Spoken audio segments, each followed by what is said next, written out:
Hello दोस्तों, स्वागत है आपका इस यूट्यूब चैनल पर। आइए आज हम लोग मेंसुरेशन के कुछ फार्मूलाज देखते हैं। मेंसुरेशन आपके सभी एग्जाम में पूछे जाते हैं, चाहे वो एसएससी हो, चाहे वो रेलवे हो या फिर बैंकिंग हो।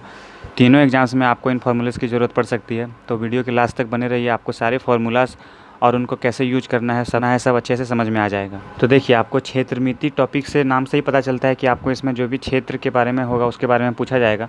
तो आपको इस टाइप के सवाल में तीन चीज़ों के बारे में पूछा जाता है। सबसे पहले परिमाप है, दूसरा क्षेत्रफल और तीसरा आयतन। तो सबसे पहले आप समझिए कि परिमाप, क्षेत्रफल और आयतन तीनों में अंतर क्या है।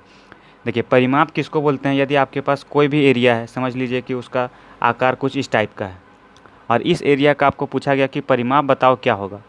तो इसका परिमाप का मतलब हुआ कि इस एरिया को यदि हम लोग बाउंड्री से घेरेंगे, मतलब इसके चारों ओर जो दीवार है उस दीवार पे यदि हम लोग कुछ चीज़ लगाने वाले हैं तो उसकी लंबाई क्या होगी। मतलब परिमाप का अर्थ है कि जो भी आकृति दिया गया है उसके चारों ओर जो बाउंड्री है उसकी लंबाई क्या होगी, यही आपको परिमाप के अंदर निकालना होता है।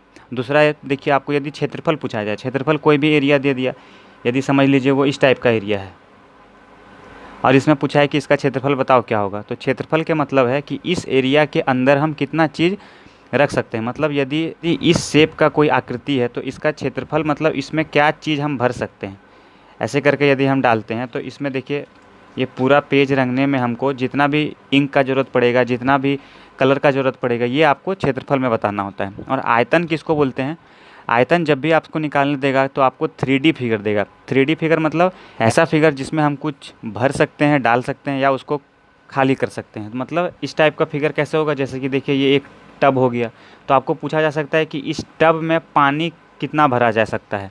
तो टब में पानी जितना भरा जाएगा वही उस टब का आयतन होगा। तो आयतन में आपको कोई एक 3D फिगर दिया रहेगा जिसमें कि कुछ चीज़ डाला जा सकता है और उस फिगर में आप जितना क्वांटिटी भर सकते हैं वही उसका आयतन हो जाएगा। तो उम्मीद करते हैं आपको परिमाप, क्षेत्रफल और आयतन तीनों में अंतर समझ में आ गया होगा।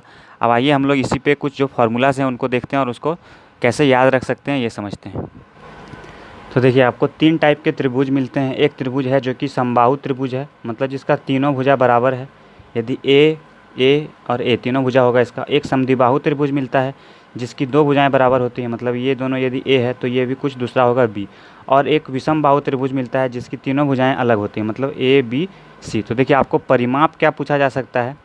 परिमाप यदि पूछे तो परिमाप का मतलब आपको समझ में आ गया है कि आपको सिर्फ बाउंड्री का जो लेंथ होगा उसको जोड़ना है। देखिए, इसका परिमाप कितना होगा? ए और ए 3a हो जाएगा। तो इसका परिमाप एक का 3a होगा। इसका परिमाप कितना होगा? a + a 2a और b। तो इसका परिमाप हो जाएगा 2a + b और इसका परिमाप a + b + c। तो आप इसको याद नहीं रख सकते हैं, आप यदि समझ गए हैं तो आप इसको आसानी से बना दीजिएगा। अब देखिए, क्षेत्रफल के बारे में जानते हैं। तो देखिए, क्षेत्रफल क्या, आपको तीनों का अलग अलग क्षेत्रफल पूछा जा सकता है। जैसे कि समबाहु का अलग फार्मूला होगा, विषमबाहु का अलग और समद्विबाहु का अलग। तो देखिए, समबाहु त्रिभुज का जो क्षेत्रफल होगा उसका फार्मूला क्या होगा? उसका फार्मूला हो जाएगा आपका √3/4 गुना a का स्क्वायर। a मतलब भुजा है, तो आपको ये हो जाएगा समबाहु त्रिभुज का क्षेत्रफल का फार्मूला। आपको ये फार्मूला याद रखना है। विषमबाहु त्रिभुज का फार्मूला आपको डायरेक्ट नहीं, उसका एक हीरोन फार्मूला होता है, उससे निकालना होगा। समद्विबाहु त्रिभुज है, समद्विबाहु त्रिभुज का कोई भी खास फार्मूला नहीं होता, उसको भी आपको पाइथागोरस फार्मूला लगा के निकालना होगा। तो देखिए, हीरोन फार्मूला और पाइथागोरस फार्मूला जो होगा वो दोनों लिख देते हैं। देखिए, हीरोन फार्मूला का क्या होता है सूत्र, कि आपको उसमें सबसे पहले परिमाप का आधा निकालना पड़ेगा। मतलब यदि उसमें आपको s एक वैल्यू निकालना होगा और s का वैल्यू होता है तीनों भुजाओं का योग और उसको 2 से भाग कर दीजिए, मतलब a + b + c भागा 2, ये निकल जाएगा आपका s।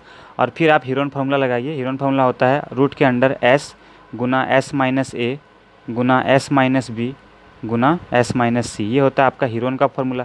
इससे आप विषमबाहु त्रिभुज का एरिया निकाल सकते हैं। समद्विबाहु के लिए आपको याद रखना पड़ेगा 1/2 गुना आधार गुना ऊंचाई। बस यही तीन फार्मूले आपको क्षेत्रफल में पूछे जा सकते हैं, जो कि आप याद रखिएगा तो आपके सारे सवाल बन जाएंगे। अब आइए हम लोग आगे कुछ और जो फिगर हैं उनके फार्मूलाज देखते हैं। तो आपको अब समझना है कि वक्र पृष्ठ और कुल पृष्ठ में क्या अंतर होता है। तो देखिए, वक्र पृष्ठ क्षेत्रफल और कुल पृष्ठ क्षेत्रफल। देखिए, वक्र पृष्ठ किसको बोलते हैं? कि जो भी आपको आकृति दी गई है उस आकृति को चारों ओर से रंगने में आपको क्या खर्च पड़ेगा उसको बोलते हैं वक्र पृष्ठ क्षेत्रफल। और वो आकृति खुली हुई होगी। जैसे कि देखिए, आप कोई भी आकृति हम लोग पकड़ते हैं, कोई एक बाल्टी के शेप का आकृति लेते हैं। देखिए ये बाल्टी दोनों ओर से खुली हुई है। आपको पूछा जाएगा कि इसका वक्र पृष्ठ क्षेत्रफल क्या होगा। तो इस बाल्टी के चारों ओर जो हम लोग रंग करने का खर्च आएगा वो आपका वक्र पृष्ठ क्षेत्रफल आएगा। और कुल पृष्ठ क्षेत्रफल क्या होगा, यदि इसी शेप का एक और बाल्टी है और इसमें आपको पूछा गया कि कुल पृष्ठ क्या होगा, तो मतलब आपको चारों ओर तो रंगना ही है, प्लस इसका ऊपर और नीचे मतलब दोनों भाग ढका हुआ है और उसको यदि रंगना है तो आपको क्या रंगना पड़ेगा, उसका एरिया आपको कुल पृष्ठ क्षेत्रफल से पता चल जाएगा। तो ये है वक्र और कुल पृष्ठ क्षेत्रफल में अंतर। उम्मीद है आप इसको समझ गए होंगे। अब आइए हम लोग इस पर कुछ फॉर्मूला देखते हैं। अब देखिए हम लोग बेलन के बारे में जानकारी हासिल करते हैं। देखिए बेलन की आकृति आपको पता है कि इस टाइप की आकृति होती है। अब देखिए इसमें जब आपको पूछा गया कि बेलन का वक्र पृष्ठीय क्षेत्रफल, मतलब आपको बेलन का चारों ओर जो रंगना होगा उसका खर्च क्या होगा उसको निकालना है। तो वक्र पृष्ठ क्षेत्रफल का फॉर्मूला क्या होता है, 2 पाई आर और एच। आर क्या दिया जाएगा आपको, यदि ये एक वृत्त है और वृत्त का जो रेडियस होगा, मतलब यहाँ जो आपका आर होगा ये हो जाएगा आर, और एच आ जाएगा आपका यहाँ से यहाँ तक का हाइट। तो आर ये वाला और एच ये वाला, तो इससे आप बेलन का वक्र पृष्ठ क्षेत्रफल निकाल सकते हैं। ऐसे ही आपको कुल में बोला जाएगा 2 पाई आर, मतलब जो पहला 3 टर्म है उसको लिख लीजिए और ब्रैकेट में आर प्लस एच, आर को एक बार और एच को एक बार लिख के जोड़ दीजिए। तो इसमें आपको क्या निकलेगा, कुल पृष्ठ क्षेत्रफल। मतलब यदि बेलन है तो उसका कुल पृष्ठ क्षेत्रफल निकालने के लिए आपको चारों ओर तो रंगना ही है, प्लस आपको ऊपर और नीचे भी रंगने का जो खर्च होगा वो निकालना है।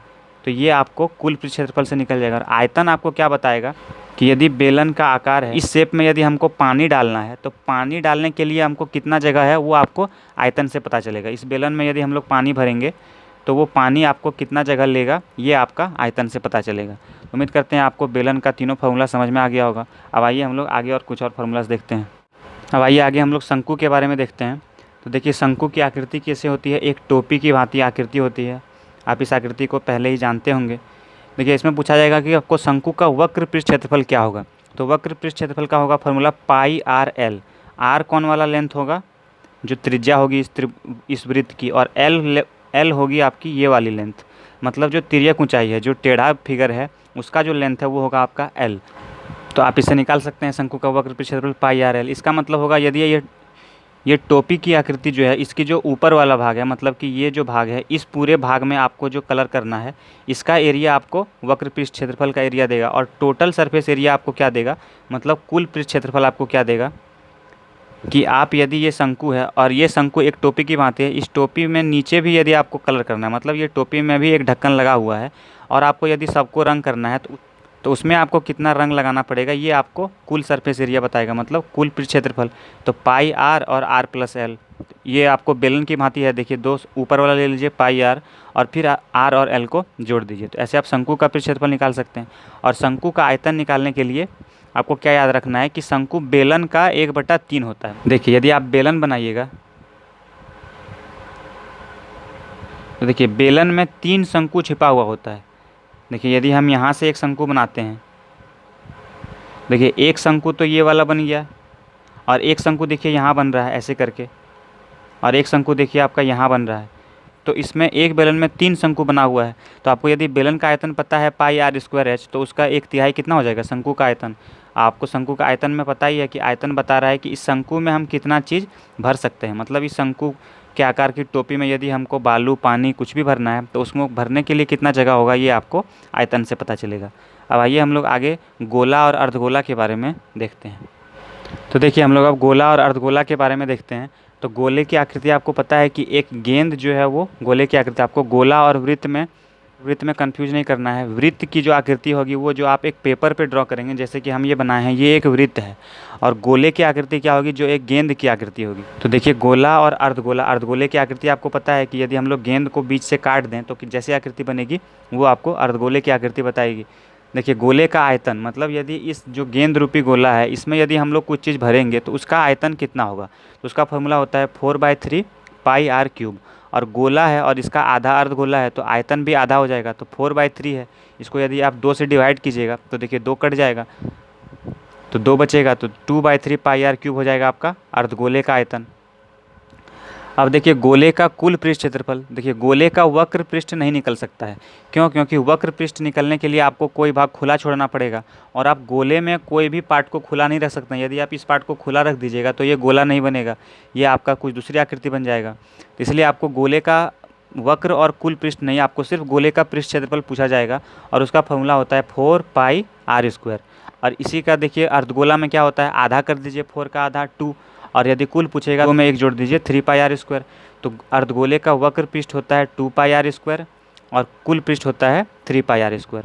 वक्र पृष्ठ में क्या है, आपको सिर्फ ये वाला भाग का कलर करना है और कुल पृष्ठ क्षेत्रफल में आपको ये वाला भाग तो करना ही है, प्लस जो ऊपर वाला ये पार्ट बचा है, मतलब यदि इसको ऊपर से ढक देंगे तो इस पार्ट में कलर करने का जो पेंट लगेगा वो आपको निकालना है। तो आपको उम्मीद करते हैं गोला और अर्धगोला कंसेप्ट समझ में आ गया होगा। अब देखिए घन और घनाभ के बारे में देखते हैं। तो देखिए घन का आयतन, वक्र पृष्ठ क्षेत्रफल और कुल पृष्ठ क्षेत्रफल को आप कैसे समझ सकते हैं। देखिए घन का आयतन यदि आपको पूछा जाए तो घन की आकृति आपको वर्ग से बनानी होती है। देखिए आप ऐसे करके घन की आकृति बना सकते हैं।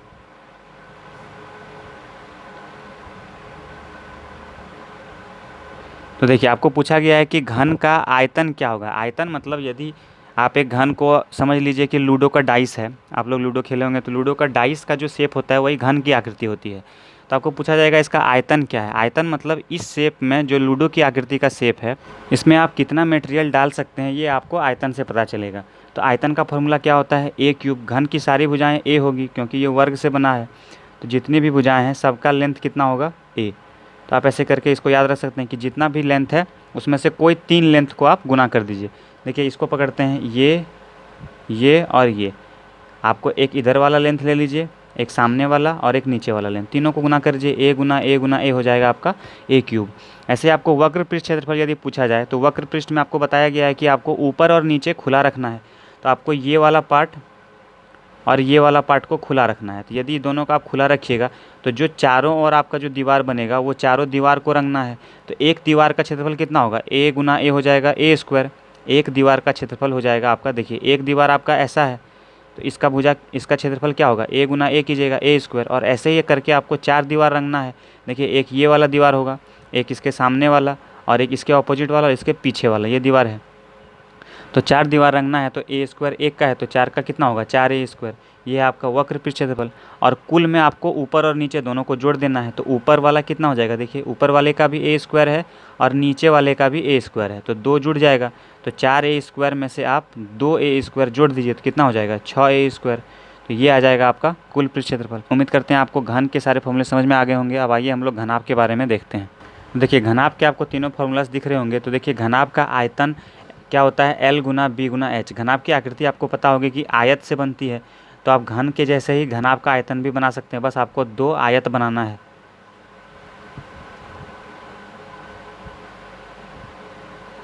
तो देखिए ये आपकी घनाभ की आकृति बन गई। अब आपको पूछा गया इसमें आयतन, मतलब इसमें भी आपको कितना मटेरियल भरना है इसके बारे में बताना है।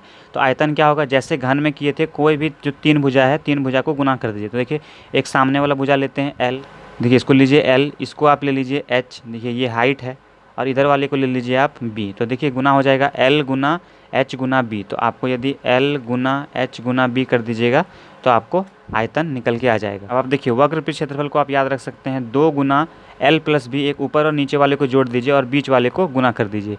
कुल पृष्ठ क्षेत्रफल का फॉर्मूला आपको आसानी से याद हो जाएगा। देखिए 2 गुना, एक बार 2 लीजिए LB, फिर BH, फिर HL और तीनों को जोड़ दीजिए। उम्मीद करते हैं आपको सारे फॉर्मूला समझ में आ गए होंगे। अब देखिए एक वृत्त जो छूट गया है उसके बारे में भी आपको जानकारी ले लीजिए। तो देखिए वृत्त का जो फॉर्मूला होता है उसमें क्षेत्रफल निकालने के लिए आपको πr² लेना है। वृत्त की आकृति आपको पता है गोल आकृति होती है, लेकिन आपको ध्यान रखना है कि वृत्त और गोले में अंतर होता है। वृत्त जो है वो आपका 2D में आकृति होगी, मतलब उसका आप सिर्फ लेंथ और ब्रेड्थ देख सकते हैं, उसका हाइट नहीं होता है। मतलब यदि इसमें हम लोग कुछ चीज़ डाल नहीं सकते हैं, कुछ चीज़ भर नहीं सकते हैं। गोले की आकृति आप समझिए गेंद की जैसी होती है और वृत्त की आकृति आप समझ सकते हैं चूड़ी के जैसे होती है।